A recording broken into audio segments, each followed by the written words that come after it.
Just after 5 o'clock on Thursday, December 19th, week 16 of this NFL regular season kicks off tonight. And of course, for the Ravens and Steelers, Saturday, 4:30 kickoff with the division on the line. Of course, for Pittsburgh, if you win, the Steelers take the crown. If the Ravens win, well, yeah, they're definitely going to be in the postseason. That guarantees them a spot at the very least as a wild card team with more work to do for the division in the coming weeks with a win. So first things first, right? Welcome inside the channel. I'm Bobby Trosset. As always, this is where I bring you Baltimore sports and beyond, and it is brought to you tonight by my friends at Preston Automotive Group. And in honor of the holiday season, Preston and I have a cool little giveaway for you. It is super, super easy. 2 tickets. 2 free tickets up for grabs right now. The regular season finale, you never know. This could be a division deciding game. Certainly not for Cleveland, but it will be between Cleveland and Baltimore. The Browns and Ravens. It's a 1 o'clock kickoff on January 5th. Again, this is the regular season finale. And all you need to do, head on over to my Instagram at Bobby Baltimore. It is super, super straightforward. I'll take you to the screenshot here real quick via the screen share feature. Here's the post itself, which has just been posted onto my Instagram account. Again, that is at Bobby Baltimore. What do you have to do to enter? Follow Preston Automotive Group. You see the tag right here. If you follow me already, great. If you don't, then do so to enter. Tag a friend in the comments, and that is literally it. That will enter you. There's already 20 plus entries here. The winner's going to be announced Monday, and good luck to you. Could be a big one, and if nothing else, an opportunity to head on out there to open up 2025. Maybe you and a loved one, you and your son, you and your daughter, you and a friend, you and a significant other, whatever it is. Looking forward to that opportunity and continuing to work with Preston Automotive Group as I have for the last 14 months. Well, I tell you what, a Ravens wide receiver has missed a golden opportunity because of today's news. And if you're just tuning in, you've been living under a rock today, here is that news. Rashad Bateman was spotted today by reporters with a boot on his injured foot. He did not practice as a result and has been listed as questionable for Saturday against the Steelers as a result. Here's the deal. Here's what makes this more compelling, and not in the best of ways at all. Compelling in all the worst of ways from a Ravens perspective. Nelson Agholor remains in concussion protocol. He's been a DNP all week, but he does have 48 hours to go. John Harbaugh told reporters today that he still has time. There is clearance for him to potentially get out of concussion protocol. But the moral of the story here is wide receiver 2 and wide receiver 3, Bateman and Agholor, right now are listed as questionable.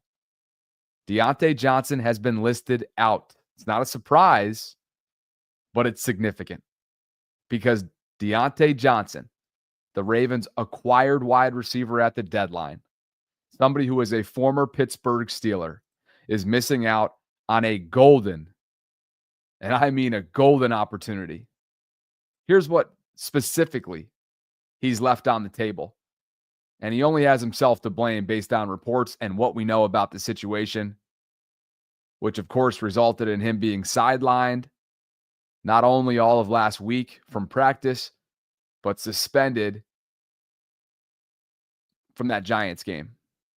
This week began, as we all know it did, which was a mutual agreement to stay away from team activities. And again, Deontay has not been in or around the building since. What he's left on the table, quite a bit. 1, a chance to prove that he's worthy of another contract, which I would imagine was his thinking in Carolina. Comes to Baltimore at the deadline. Clearly a better shot at competing and playing for a contender, but not as prominent of a role as he enjoyed with the Panthers for obvious reasons when you take a look at the 2 wide receiver rooms. So not only does he miss out, and is he missing out on that chance, but he's also missing out on the potential chance of wide receiver 2 workload that could very well have been his should Bateman and Aguilar not be able to go on Saturday. And even if one of the two of them or both of them are able to go, I can't imagine they're going to be at 100%. Again, now he's in concussion protocol, and Bate was seen with a boot on his foot today. So two bullet points that hold major weight. And then, of course, the third, maybe less significant, but hey, in the grand scheme of things, you would think if you're a gamer, if you're a competitor, you'd want to go up against your former team. Things didn't exactly end the right way there. And you can keep your former team, at least for another week, away from securing an AFC North title. And while doing so, you can clinch a playoff spot. And while doing so, you can take another step yourself and your team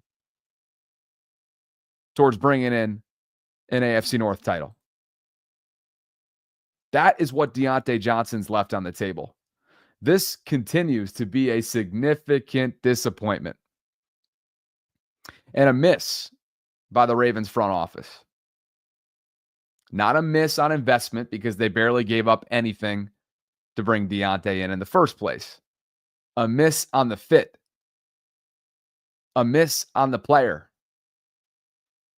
The reason why he was suspended was conduct detrimental to the team. There have not been many acquisitions throughout the 26-plus year history that the Ravens franchise has been around, in which literally within a month of getting in the building, it went south and south quickly. And that's exactly what's taken place with Deontay and the Ravens. And it would not surprise me one iota if he's played his last snap as a Raven. Just 5 targets, by the way. 1 for 5 is Lamar Jackson when targeting Deontay Johnson. So not only has it not been an instant connection on the field, but it's certainly been far from any kind of connection from a fit perspective. And as a result, the Ravens could find themselves in a thin situation come Saturday against the Steelers, a game that they have to have if they want to extend their chances of being eligible to take the AFC North for a second consecutive season. Odell Beckham Jr. remains available. He is a free agent. He cleared waivers, as you would have expected, earlier this week. And while he isn't a needle-moving guy at this point in his career, we saw that last year. We also saw that this year in a small sample size with the Miami Dolphins. Maybe, just maybe, it would behoove the Ravens to give him a call. I'm not saying he'd be ready by Saturday. They're going to be relying heavily on Zay Flowers and their tight ends. And that has not boded well for them in the past when it comes to Mark Andrews. He has had so much success individually against Cleveland and Cincinnati in this division. He's played 26 games and tallied 18 touchdowns in those games against the Browns and the Bengals. He's played in 10 games over his career against Pittsburgh, and they have held him touchdownless. Pittsburgh and Kansas City always seem to have an answer for Lamar Jackson, and they always seem to have an answer for one of his top targets, Mark Andrews.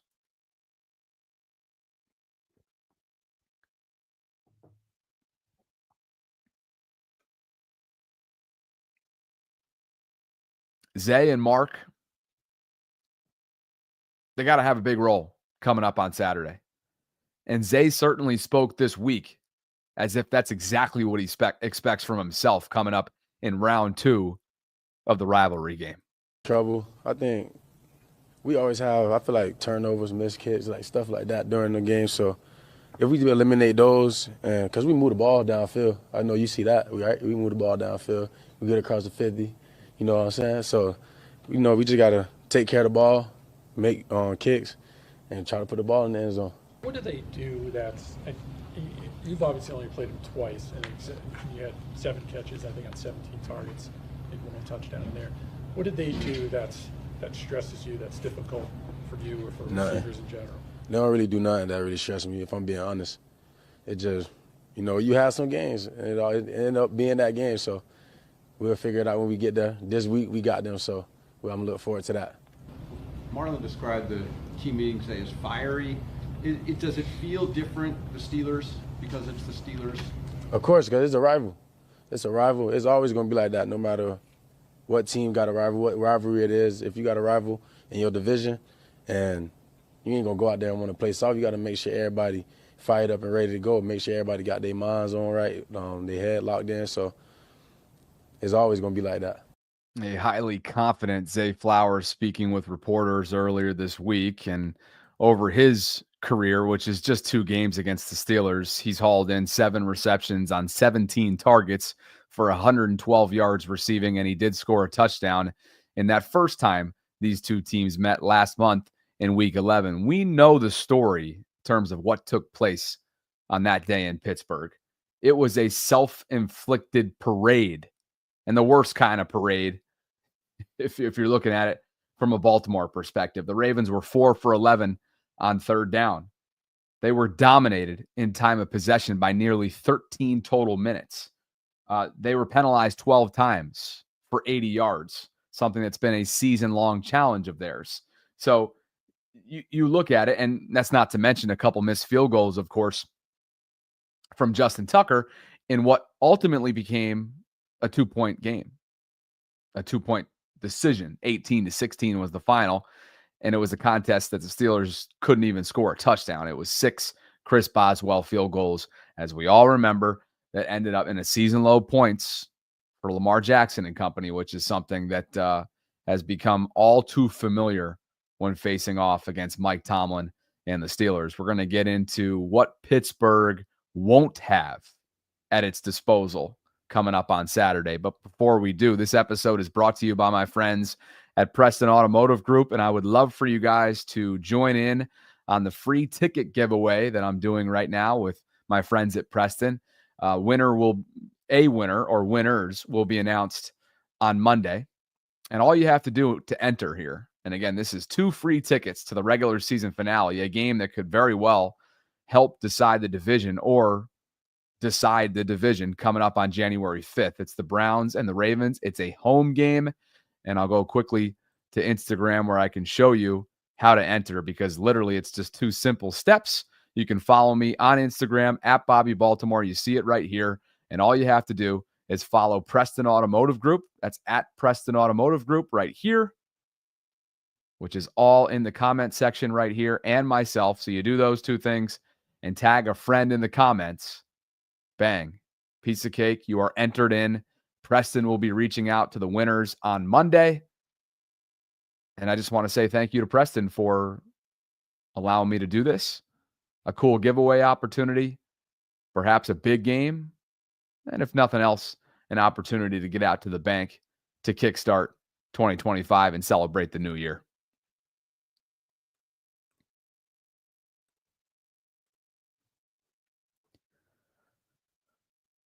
Well, we just learned a short while ago that the Steelers will be without their top target and Russell Wilson's top playmaker, and that is George Pickens, who gave the Ravens fits in Week 11 and has given the Ravens fits in the past. Just last month, he finished with a team high and a game high, 8 receptions for 89 yards on 12 targets. That was an average catch of 11.1. And so he's given the Ravens problems.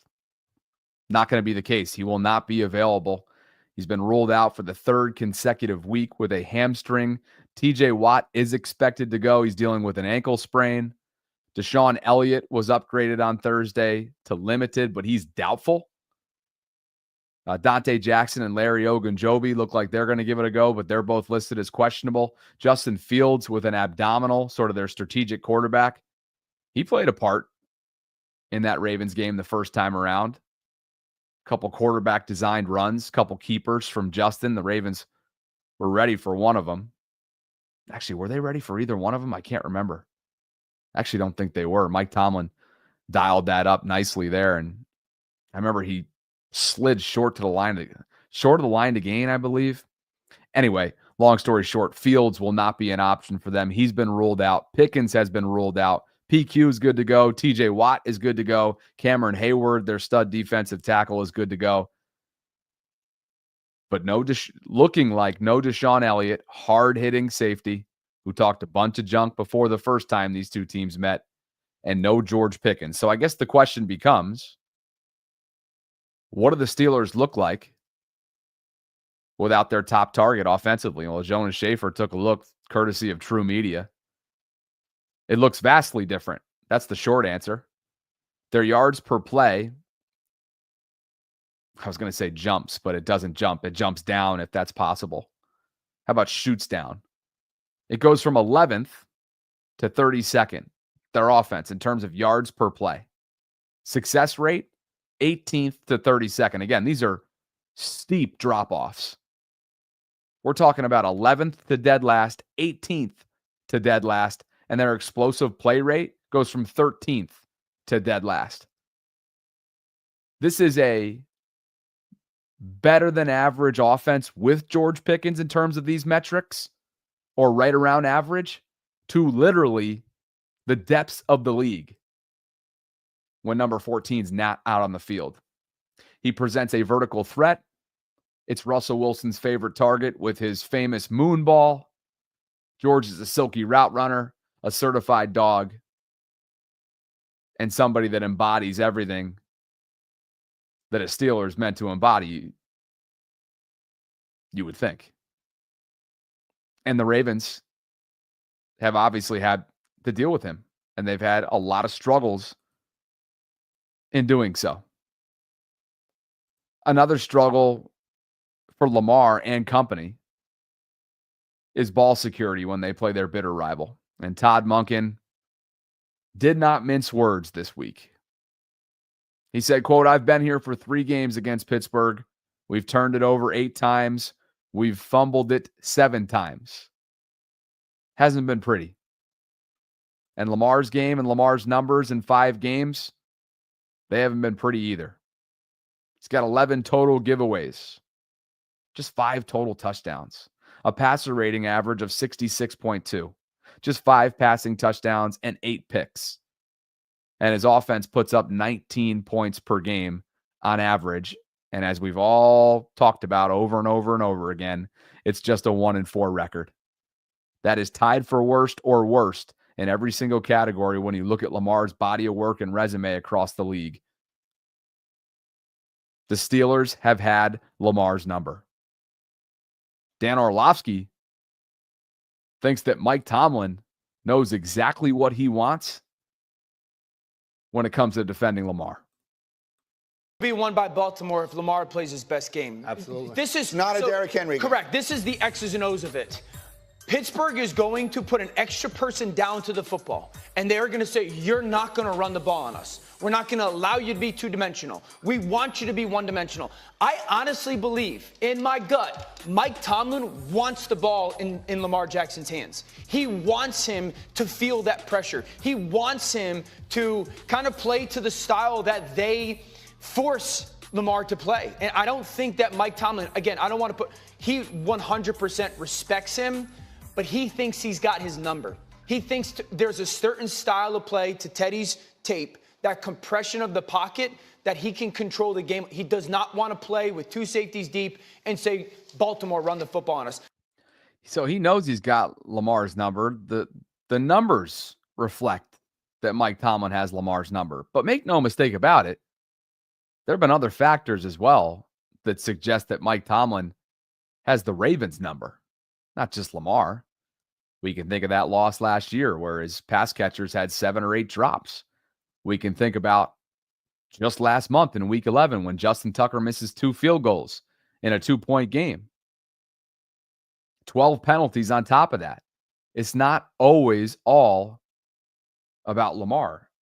With that said, these numbers are significant. What's also significant is this. Aaron Schatz, the creator of DVOA, the one voter, by the way, who did not cast one for Lamar last year, keeping him away from a second unanimous MVP.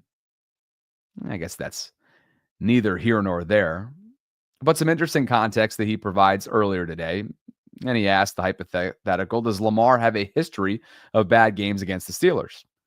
Not as much as he has a history of just not playing against Pittsburgh. And this is something that we've referenced throughout the week. This will just be the second game ever that Lamar's played Pittsburgh in a head-to-head at home in Baltimore. 2023, remember the regular season finale? Just as he was in the regular season finale 2019, both of which were MVP seasons, he was inactive. They had already locked up the first round bye and the top overall seed in the conference. No need to play. In 2022 and 2021, injuries. We all remember how those years ended for him. He missed both of them in 2022, and he missed the second Ravens-Steelers game in 2021. In 2020, COVID sidelined him for the second Ravens-Steelers game, and in 2018, he had not yet taken over for Joe Flacco as the starter. So he didn't make either one of those Ravens-Steelers games. So yes, the 1-in-4 sample size is something that we should discuss, and we continue to. We do. We continue to. But he's also missed a ton, and the majority of these games, meaning 4 of the 5 games that he has played against the Steelers, it's been in Pittsburgh. And we all know the difficulty when it comes to playing at Heinz Field, a.k.a. Acrisure Stadium. Lamar and company hoping that home field advantage can absolutely be a thing coming up on Saturday. Christmas weekend, a division on the line, Ravens-Steelers rivalry, a 4:30 window game for the A-team on Fox. There's a lot to love about everything that this matchup presents, what's at stake. And obviously the Ravens are trying to turn things around here when it comes to this specific matchup. They have lost 8 of their last 9, including 4 in a row to their rival. It's been very, very unbalanced.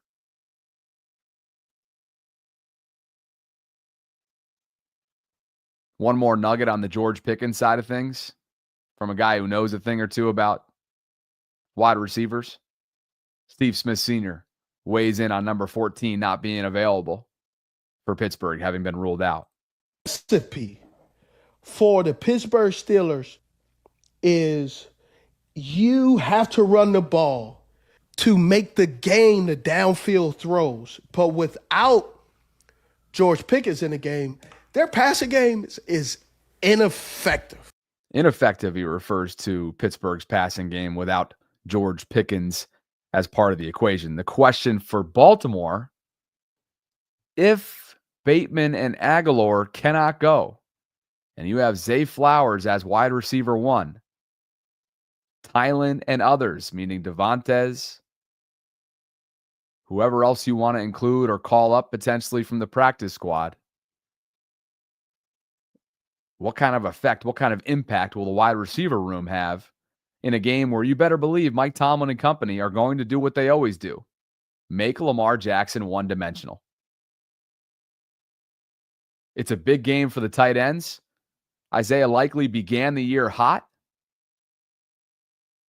and he hasn't done a whole lot since in terms of productivity offensively wise. The full injury report is as follows. I know a lot of you are calling for Devontae Walker. I'd pump your brakes a little bit. I get it. It was a sweet toe tapper. He waited his turn all year long. When his number was called, he answered the bell. But this is a player who was inactive 8 games for a reason leading into week 15. So Nelly's been listed as questionable. Bateman has been listed as questionable and was seen with a boot on his foot, walking boot, earlier today by reporters. Downgraded to a DNP today after being limited on Wednesday and no designation on Tuesday. Jalen Armour-Davis is out. Fa'alele is questionable with a knee.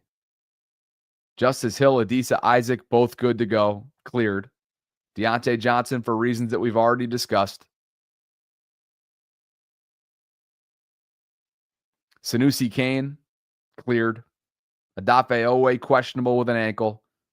TJ Tampa, more on him in just a second, the rookie. And our Darius Washington's been cleared as well after popping up with an ankle. As for TJ Tampa, the Iowa State product, the Ravens selected in the 4th round, if I'm not mistaken. He's been activated from injured reserve. His 21-day practice window ended this week, so he will be eligible to return on Saturday against the Steelers. I can already hear what you guys are saying. You want him to take Brandon Stevens snaps. You got to be careful with a player that has been down for the last month.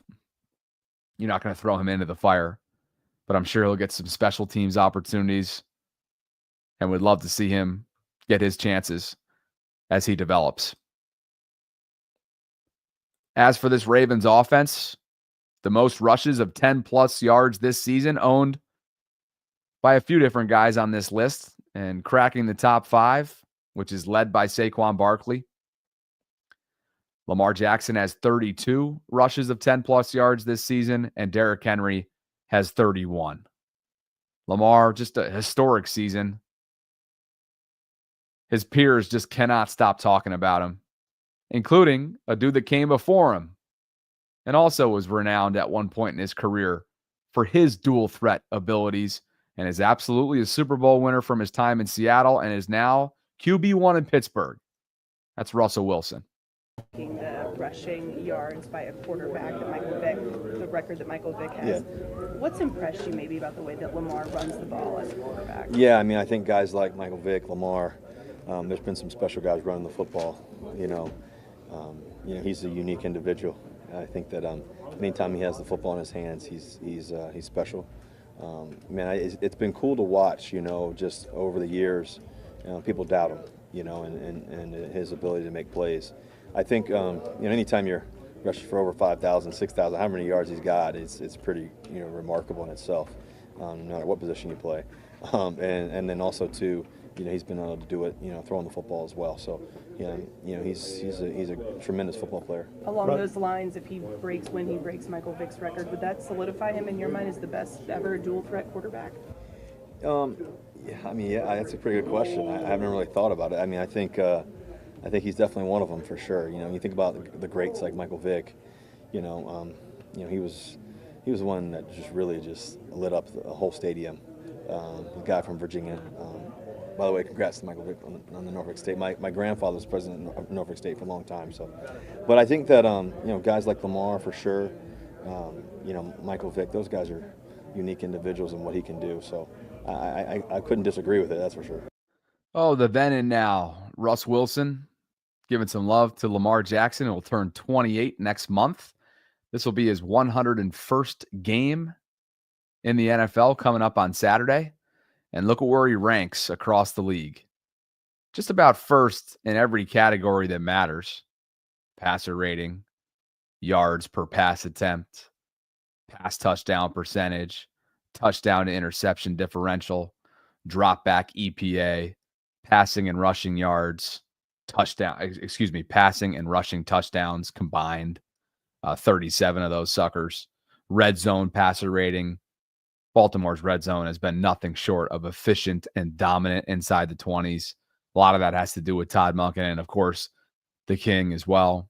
Rushing yards per carry average, rushing and passing yards combined, passing touchdowns, interception percentage, passing yards. He's first in all but 3 of those categories, and it's passing touchdowns, interception percentage, and passing yards. And he's top 5 in every single one of them. And he's top 2 in passing touchdowns and interception percentage. It's historic by every metric. And he's 109 rushing yards away from surpassing Michael Vick, who you heard Brooke Pryor ask Russell Wilson about. 109 yards will surpass Michael Vick for the most quarterback rushing yards in NFL history. This is Lamar's 7th season. It's only his 92nd start, if I'm not mistaken. Over 6,000 rushing yards. This is one-of-one stuff. This is the type of stuff that makes you pause and acknowledge and appreciate the moments that Lamar is giving you. in this market, in this city, with this organization. And yet, with all those numbers, the Steelers and the Chiefs really remain the only two teams that can say that they've got Lamar down. They've got Lamar solved. And you see some of the numbers on the left-hand side of the graphic that we've already discussed. That didn't stop Cam Hayward from talking up Lamar and certainly giving him quite an endorsement, indirectly, I'll say, but quite the endorsement for NFL MVP this year. The most electric guy in the league right now. The shiftiness, the play extension, he's second to none in that regard. He's got an arm that's a cannon, and each week you just see a highlight by him. So I don't think anybody really compares to him right now. I don't think anybody really compares to him right now. Do not tell Bills Mafia that. They are not going to be pleased. I got a super chat from Winstones Chronicles. Appreciate you, Win. And he writes, as a retired veteran, if you quit on the team in combat, you're a liability. He's not a team player and he needs to go. I hope other teams are seeing what type of person he is and don't pick him up, referring to Deontay Johnson. Hey, Win, listen to what Unc said earlier this week. Shannon Sharp certainly didn't mince words, kind of like you aren't either. Raven, is this situation something or nothing? No, because he's a Jag. He's just a guy.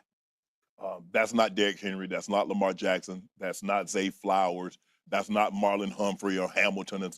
That's not one of those guys. He's a guy. But I just want to know when did this become fashionable? When would this become in vogue? Nah, I'm good. I ain't going to the game. That's what I mean. That's why I said to you, there's like so much happening, and I don't understand this. Am I getting that old? Yeah. That I'm like, these young kids, I can't, but like, that's what it feels like, though. But we've coddled them so much. They've always gotten what they wanted, Stephen A. They've always been the guy. Mm-hmm. And then all of a sudden, I'm not getting the playing time. I'm not getting the opportunities. I'm not getting the targets. What's the problem? Well, I'm just going to go home. I ain't got no ball to take home with me. I'm just going to go home. I'm not going in the game. I don't know when that happened, how it happened. And announcing it. Yeah. But in professional football. Like, this is coaches, beyond me. But for them, for this to get out, Kyle Shanahan was quick to the podium. Yes. Devontae, he didn't want to go back in there. He said he didn't feel it. He didn't want to go back in the game. Yeah. And Deontay, same thing. But you see what happened? Had this issue in Pittsburgh. Teams will tolerate you until they can replace you. Yeah. Sure. Remember that. That's just not football teams. That's on any job. You can be great. They're going to tolerate said behavior until they can replace said behavior. And then they're going to move on. Yeah. Fool me once, shame on you. Fool me twice, fool me 3 times. 3 different organizations. I think all 3 probably have a sour taste in their mouths. Pittsburgh, Carolina, and certainly Baltimore. And that's where the Ravens stand. And Deontay stands in a situation where he has straight up missed out on a golden opportunity. And that's because of what the current situation is with the Ravens wide receiver room, given Rashad Bateman and Nelson Aguilar's uncertainty surrounding their statuses entering Saturday. Bateman's dealing with a foot.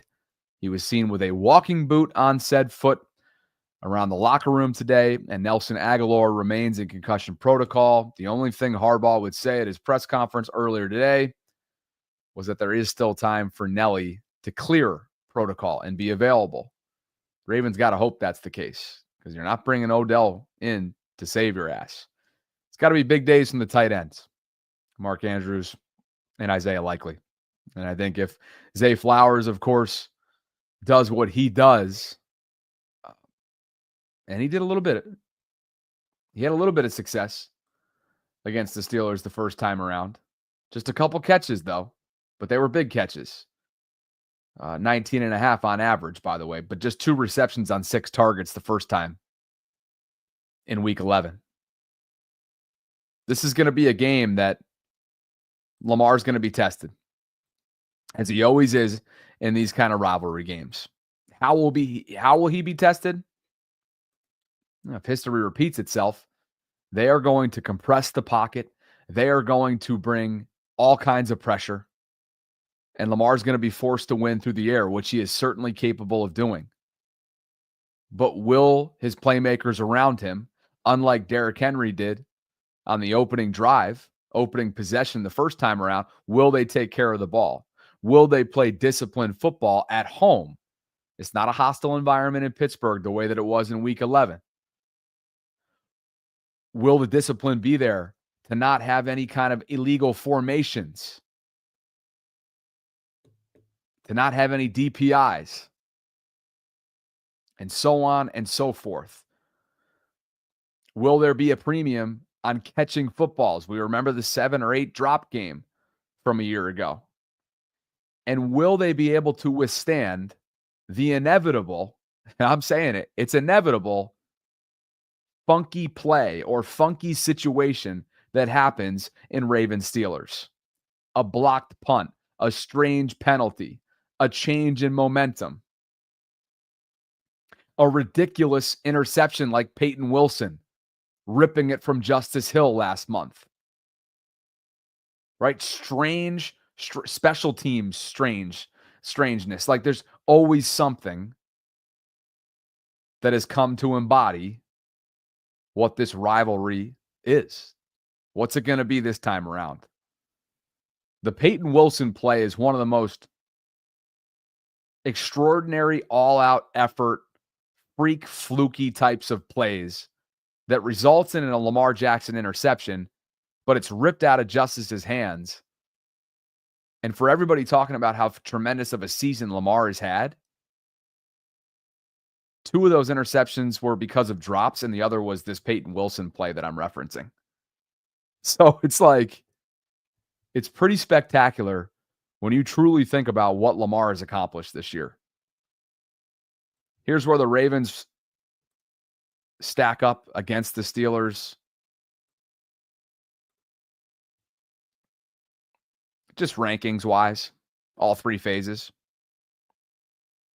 They have not been able to climb out of dead last in penalties and penalty yards negated. They've committed 117 penalties, guys, through 15 weeks, 14 games. Nearly 1,000 penalty yards have been negated as a result of those 117 penalties. 997 to be exact. That's putrid. Offensively, every single category through the roof. Todd Monken's going to get a lot of looks. Would not be surprised if this is the year that he gets an opportunity to be the next head coach of a current vacancy with an organization. I would expect T. Martin to potentially be a leading candidate to replace him. He's Lamar's quarterback's coach. He's been in the building for several years now.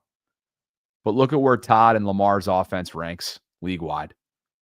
First overall, second in rushing offense, third in passing offense, third in points per game scoring-wise, third on third down, second on fourth. Excuse me.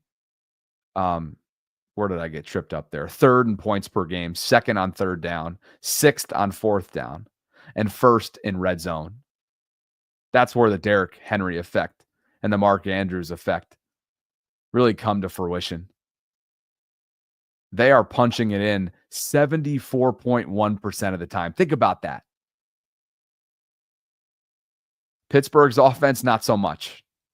They're the 18th ranked group overall, 10th on the ground, 24th through the air, 10th in scoring, 13th on third down, 23rd on fourth, and second to last in the red zone. It's a big discrepancy there. 31st, just 45.8% of the time are the Steelers punching it in the red zone. Now, some of these numbers obviously are from Justin Fields' first 6 games that he started. I believe they were 4-2 when they shifted over to Russ. But that is a subpar, below average offensive unit. Defensively speaking, the Ravens continue to climb their way out of what they became the first half of this season. And really the first 10 weeks. They're the 17th overall ranked unit. They're the first on the ground against the ground, I should say, against the run game, averaging, allowing just over 80 yards per game. They're 31st, so not dead last, but second last right now in terms of defending the pass, Obviously, those numbers, the first 10 weeks, are going to continue to haunt them. But as I've discussed in recent days, they're heading in the right direction. Very much so. And the numbers that I pulled up today when me and Sarah did our live stream, I think are really notable. And I'll pull them up right now, just off the top of my head. This is the type of stuff that makes you think